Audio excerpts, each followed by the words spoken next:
नमस्कार, बहुत-बहुत स्वागत है आपका हमारे सितारे ज्योतिष में।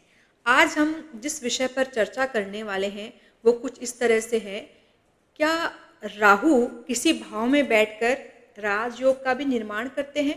जी बिल्कुल, इस तरह से राहु कहीं विशेष भाव में बैठकर विशेष प्रभाव को पैदा करने वाले बन जाते हैं। आज इसी के विषय में हम विशेष चर्चा करेंगे कि कौन-सा वो भाव है जहाँ पर राहु विशेष फलदायक बन जाते हैं। यदि आपको ये मेरी जानकारी अच्छी लगे तो आप लाइक शेयर कर सकते हैं और नए हैं तो आप मेरे चैनल को सब्सक्राइब ज़रूर कीजिए। चलिए विशेष रूप से बात करते हैं आज राहु के, कि राहु कहाँ पर शुभ हो जाते हैं, क्यों इतने अच्छे राहु बन जाते हैं कभी-कभी। क्योंकि वैसे तो राहु की जब हम बात करते हैं तो एक विशेष तरह का विचार हमारे मन में आता है, क्या राहु भी कहीं शुभ हो सकते हैं? क्योंकि राहु की जब दशा चलती है तो व्यक्तियों को अक्सर परेशान होते हुए देखा गया है कि राहु से वो त्रस्त हो गए, राहु की वजह से वो बड़े परेशानी में आ गए हैं। लेकिन राहु की कहीं विशेष स्थिति ऐसी हो गई है, किसी विशेष भाव में ऐसी स्थिति हो गई है, जहाँ पर राहु आपके जीवन को बिल्कुल बदलने वाले बन जाते हैं, आपके भाग्य में वृद्धि करने वाले बन जाते हैं। कब? जब राहु तीसरे भाव में आ जाते हैं। क्यों? क्योंकि राहु यहाँ पर नैसर्गिक रूप से उच्च के होते हैं। यहाँ पर मिथुन राशि होती है कालपुरुष की कुंडली में, तो यहाँ पर राहु जो है वो नैसर्गिक रूप से उच्च के माने जाते हैं। ठीक है, तो विशेष बात तो यह है कि पहले हम ये जानेंगे कि तीसरा भाव क्या है, क्यों इस भाव में आकर के राहु इतने ज़्यादा महत्वपूर्ण रोल निभा देते हैं, जीवन में परिवर्तन करने वाले बन जाते हैं, भाग्य को उजागर करने वाले राहु बन जाते हैं। जबकि राहु नैसर्गिक रूप से शुभ ग्रह नहीं माने जाते, पापी ग्रह में इनकी गिनती होती है, लेकिन तीसरे भाव में बैठकर वो किस तरह से अपने अच्छे रूप को या कहें तो अपने अच्छे प्रभाव को पैदा कर देते हैं। ठीक है, तो सबसे पहले हम ये जानते हैं कि तीसरा भाव क्या है। तीसरा भाव जो है वो हमारे पराक्रम का भाव है। पराक्रम क्या होता है? पराक्रम जो हम कार्य करते हैं, हमारी कार्य करने की जो शैली है वो पराक्रम है। और तीसरे भाव से हमारी आयु का भी आंकलन किया जाता है। अष्टम से और तीसरे भाव से हमारी आयु के कई दो कालखंडों का निर्धारण किया जाता है।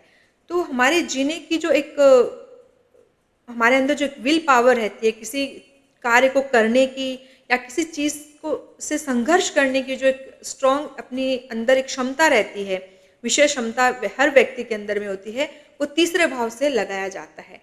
तीसरे भाव से कार्य करने की क्षमता के साथ साथ में पुरुषार्थ का भी ये भाव है, क्योंकि यहाँ पर हमारे पुरुषार्थ को भी दिखाया जाता है कि हम किस तरह का कार्य कर रहे हैं।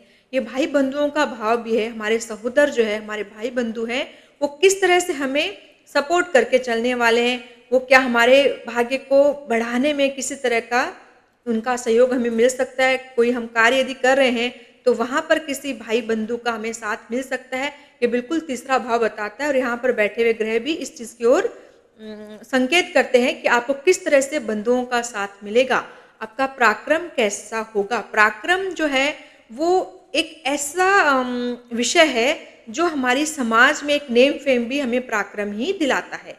हमारी समाज में क्या जान पहचान है, हमारा सामाजिक दायरा कैसा है, ये भी पराक्रम भाव ही बताता है।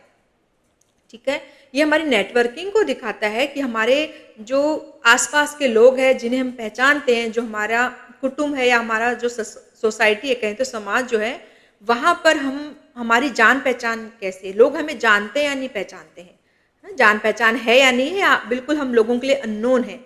ठीक है, तो तीसरा भाव जो आपके पुरुषार्थ के साथ साथ में आपके पराक्रम को भी दिखाता है।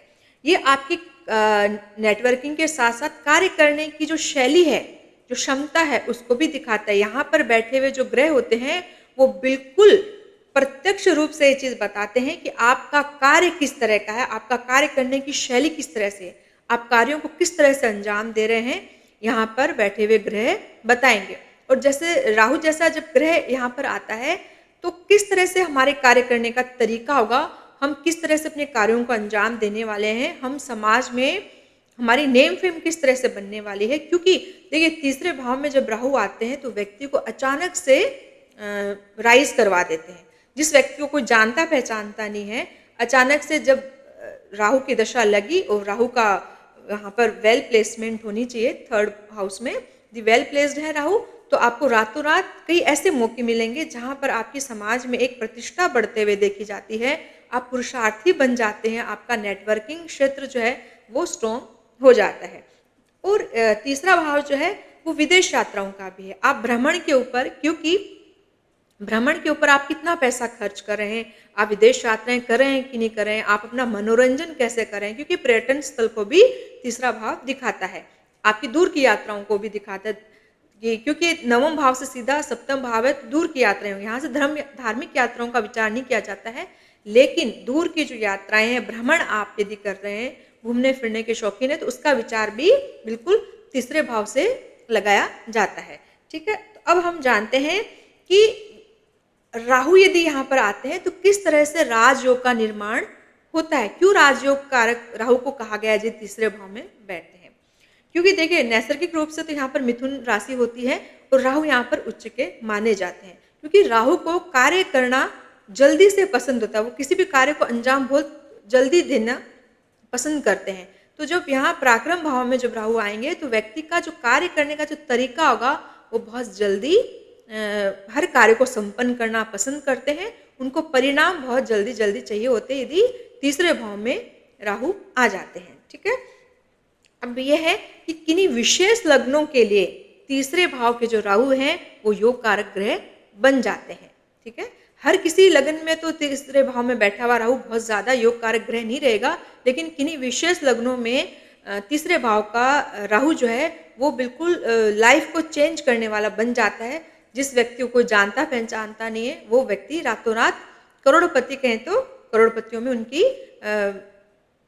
गिनती होने लगती है, मतलब उनका भाग्य जो है प्रबल होने लगता है। क्यों होने लगता है, क्योंकि देखिए भाग्य अर्थात नवम भाव के बिल्कुल जस्ट अपोजिट भाव होता है, तो यहाँ पर बैठा हुआ ग्रह सप्तम दृष्टि से नवम भाव को प्रभावित करेगा।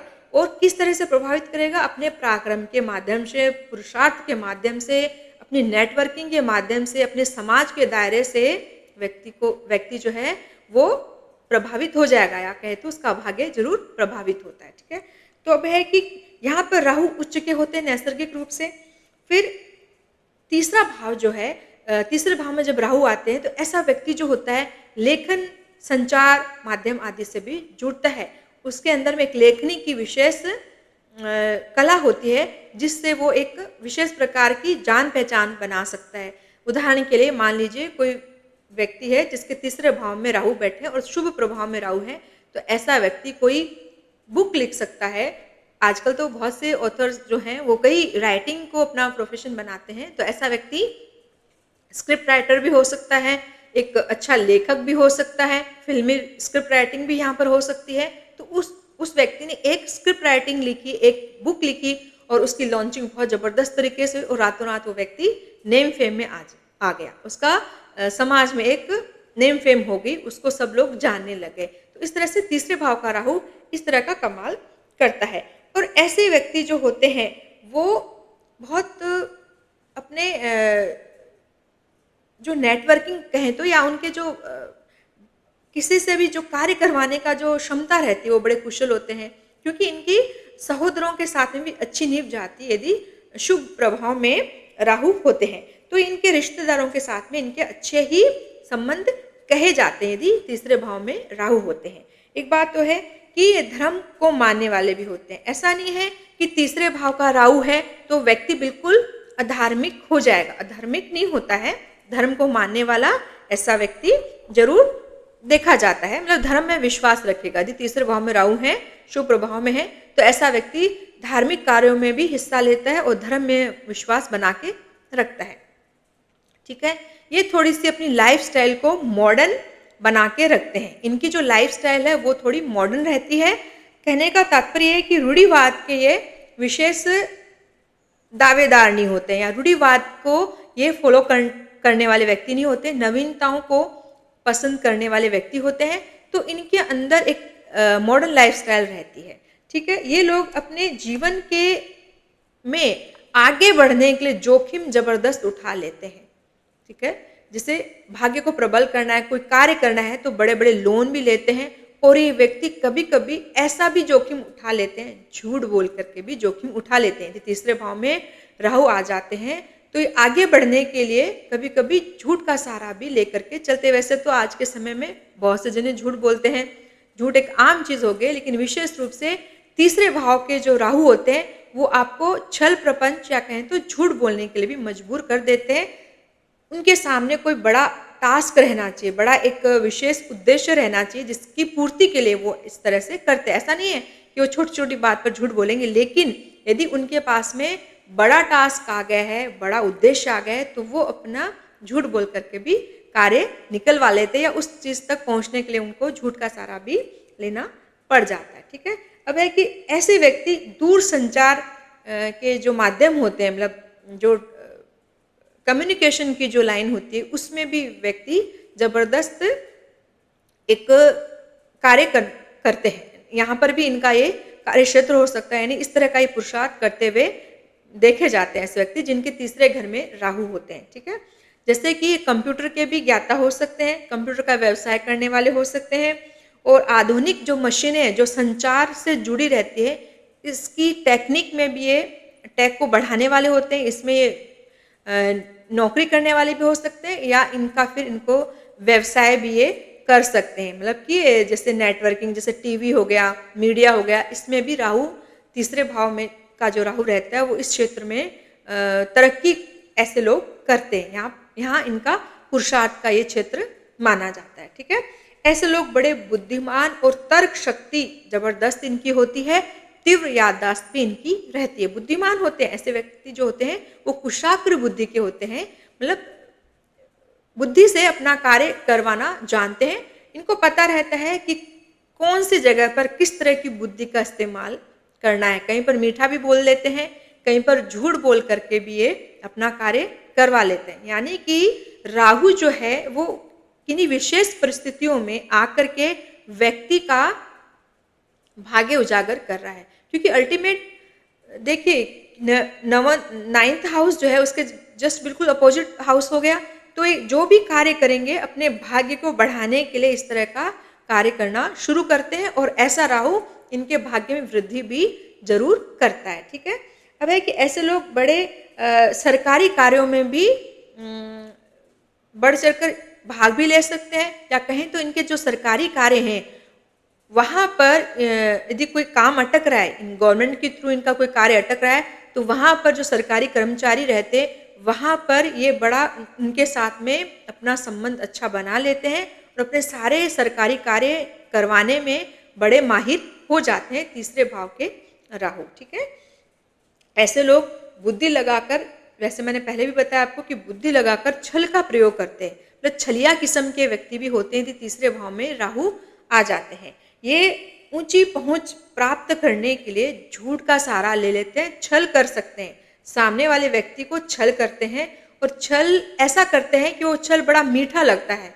उसकी जब वास्तविकता यदि आपके सामने आ भी जाती है तो व्यक्ति का किया हुआ कार्य जल्दी से बुरा नहीं लगता है व्यक्ति को, मतलब बड़ा मीठा सा छल करते हैं व्यक्ति के साथ में, क्योंकि पराक्रम में राहु है, आपको कब छलेगा आपको पता भी नहीं चलता है। तो तीसरे भाव का राहु आपको छलिया बना देता है, आप छल करने वाले व्यक्ति भी हो सकते हैं, क्योंकि आपको बड़ी चीज़ें चाहिए, बड़े बड़े काम चाहिए, बड़े कार्य करने के लिए आपको इस तरह की चीज़ों का आप सहारा जरूर लेते हैं, ठीक है?